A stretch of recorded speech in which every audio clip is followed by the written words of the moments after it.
Amigas e amigos, mais uma vez estamos juntos hoje para conversar sobre um tema muito sério, que é o saneamento básico.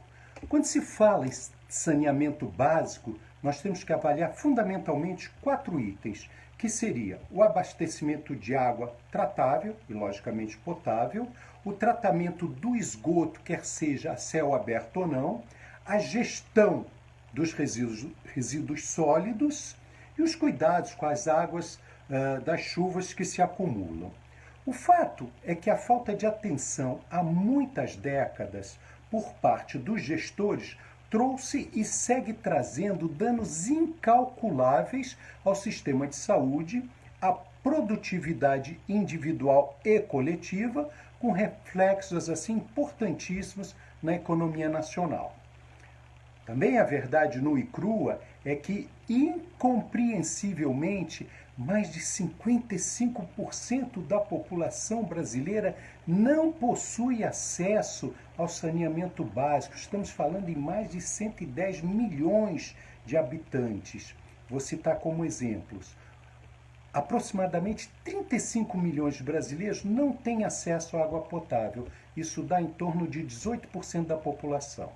Outros 50% da nossa população vivem, ou melhor, sobrevivem, residindo quase que dentro de esgotos a céu aberto, com devido conhecimento, complacência e, o que é pior, com a irresponsabilidade das autoridades que nada fazem para sequer minimizar tamanha tragédia humana.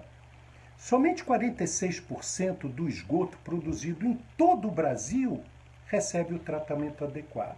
O resto, minhas amigas e meus amigos, fica efetivamente a Deus dará. Assim sendo, a inexistência do saneamento básico para metade da população brasileira impõe graves problemas de saúde para estes seres humanos, que obviamente deveriam merecer um mínimo de carinho, um mínimo de respeito, um mínimo de atenção da parte dos gestores públicos.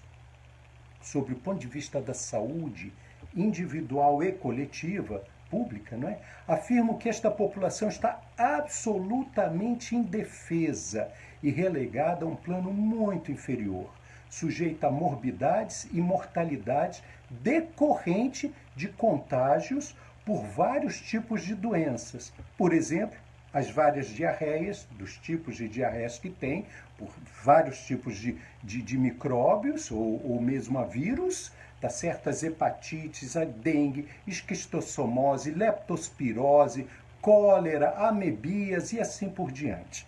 Recentemente foi até anunciado que no Rio de Janeiro foi encontrado numa cidade lá, num esgoto a céu aberto, uma amostra do coronavírus.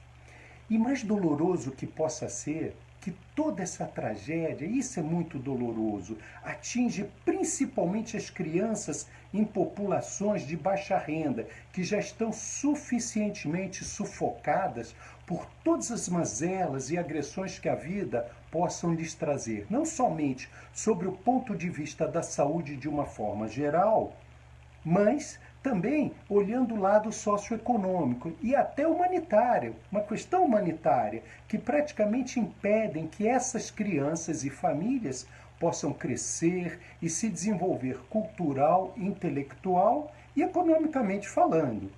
E como consequência, repito, em paralelo, gera um impacto econômico negativo de grande monta.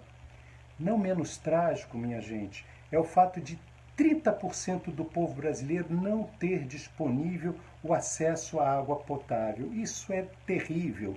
Tudo isso pode ser caracterizado, eu não tenho a menor dúvida, por um enorme crime perpetrado principalmente contra a vida. Os números anunciados são estarrecedores e certamente estão contados muito por baixo, deve ser muito maior. O Brasil não se faz muita estatística, né? Mas os números que eu tenho para lhe dizer são estarrecedores. São mais de 350 mil internações hospitalares e cerca de 35 mil óbitos por ano, tudo por conta do desleixo e da irresponsabilidade dos milhares de gestores espalhados por esse país continente. Há anos que isso vem acontecendo, há décadas que isso vem acontecendo? Sem dúvida nenhuma que os políticos, tanto do executivo quanto do legislativo, estes que se beneficiam por intermédio do tal orçamento impositivo, quando recebe as fabulosas dotações orçamentárias para que possam investir nos seus estados, são os grandes culpados por esta desgraça. Na atualidade, 94% do saneamento básico no Brasil é prestado majoritariamente por empresas públicas, por empresas estatais, ou seja, um péssimo serviço de qualidade, que eu não tenho dúvida nenhuma de dizer, subhumano. Enquanto o serviço público, também afirmo isso, for o gestor deste segmento, jamais teremos um resultado minimamente razoável.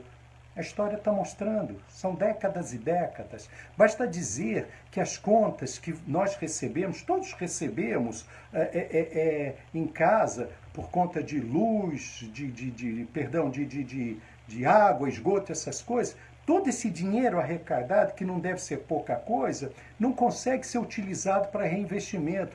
90% desse dinheiro que essas empresas estatais de saneamento recebem vai tudo para a folha de pagamento, provavelmente para muito penduricalho, para muito cabide de emprego, etc. Mas, enfim, no meio desta pandemia e deste pandemônio brasileiro que nós estamos vivendo, a boa notícia é que, após 20 anos de discussões, o Congresso Nacional aprovou. Aprovou o quê? O Marco Legal do Saneamento. Ele foi aprovado e agora vai para a sanção presidencial. O que significa isso? Eu vou tentar resumir porque o assunto é muito extenso. Com a universalização dos serviços de saneamento, a iniciativa privada irá assumir uma vez por todas todo esse trabalho, tá certo? Na medida em que há décadas, eu insisto, a participação do Estado continuava sendo majoritária e mostrando a sua incapacidade no trato de tão sensível segmento, tá certo? Então, caberá à iniciativa privada nacional e internacional investir entre 500 e 700 bilhões de reais em aproximadamente 13 anos nesse projeto que é absolutamente prioritário para o Brasil, absolutamente prioritário. E mais do que isso, esse projeto, com esse investimento na salvação, na reconstrução ou na construção do saneamento básico, isso vai gerar aproximadamente em 5 anos cerca de 1 milhão de novos empregos. E isso é interessante, que existe um cálculo que diz que para cada bilhão de reais que vai ser investido no saneamento básico, nas obras, nas construções, etc., isso vai significar a criação de, para cada bilhão, 60 mil novos empregos diretos e indiretos. Olha que força que tem esse projeto. Uma vez iniciado esse projeto, ano após ano, eu não tenho dúvida, o que vai acontecer? Voltando para a saúde, o número de óbitos de milhares de brasileiros, principalmente das nossas crianças, também decrescerá, não tem dúvida nenhuma. Assim como, e vai decrescer muito, assim como vai ser também reduzido exponencialmente os gastos públicos com o sistema de saúde, nosso SUS, né, Sistema Único de Saúde, porque você não vai ter mais aqueles 350 mil pessoas, dos quais eu falei lá no início da nossa conversa, que visitam hospitais diariamente por conta dessa barbaridade. Ou seja, uma vez que cerca de 110 milhões de brasileiros deixarão de cozinhar, beber e se higienizar com águas oriundas de esgotos e que não foram devidamente tratados. Quer dizer, estou falando de 110 milhões de brasileiros, não é brincadeira isso não, que bebe água suja, que toma banho com água suja. Tá certo? É uma barbaridade, lava sua roupa com água suja. Isso não tem mais cabimento. Esse projeto todo, ele vai contribuir muito, tá certo? Para reduzir a desigualdade, essa intangível desigualdade que aflige 50% dos nossos seres humanos brasileiros. Também vai ser muito importante, isso é muito grave que eu estou falando, grave no sentido de levar em consideração, vai ser muito importante que sejam privatizadas as empresas estatais que atuam nesse segmento. Por quê?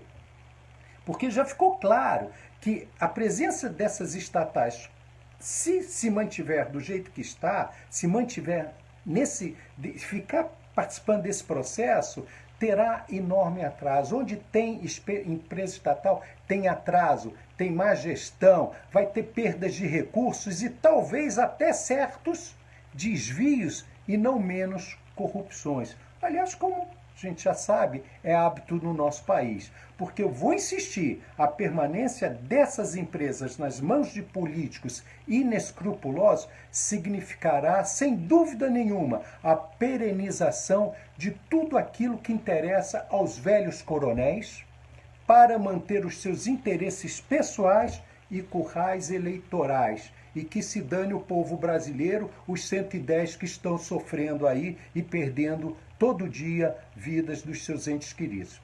Bom, essa é a questão, essa é a boa notícia. Agora, em tempo, eu também quero lembrar, para quem não sabe, que esses problemas não acontecem lá no norte, no nordeste do Brasil, não. Para quem não sabe, esses números relacionados ao saneamento básico incluem o Brasil como um todo, pois eu posso afirmar, mesmo em cidades como São Paulo, a 25 quilômetros do centro de São Paulo, para lá, para cá, nós vamos encontrar esses problemas, pois essas cidades como São Paulo, Rio de Janeiro e muitas outras capitais do país não estão fora dessa análise. Estejam certos que tudo isso que eu falei agora, essas mortes, essas águas poluídas, tudo isso que eu falei até agora, está acontecendo bem próximo dos nossos narizes. Muito mais próximo do que podemos imaginar. Dito isso, minhas amigas e meus amigos, eu só espero que a burocracia brasileira e os outros interesses escusos não impeçam que esse trabalho inicie imediatamente. Ganha o Brasil, perde os corruptos. É isso aí, minha gente. Um abraço para vocês. Obrigado.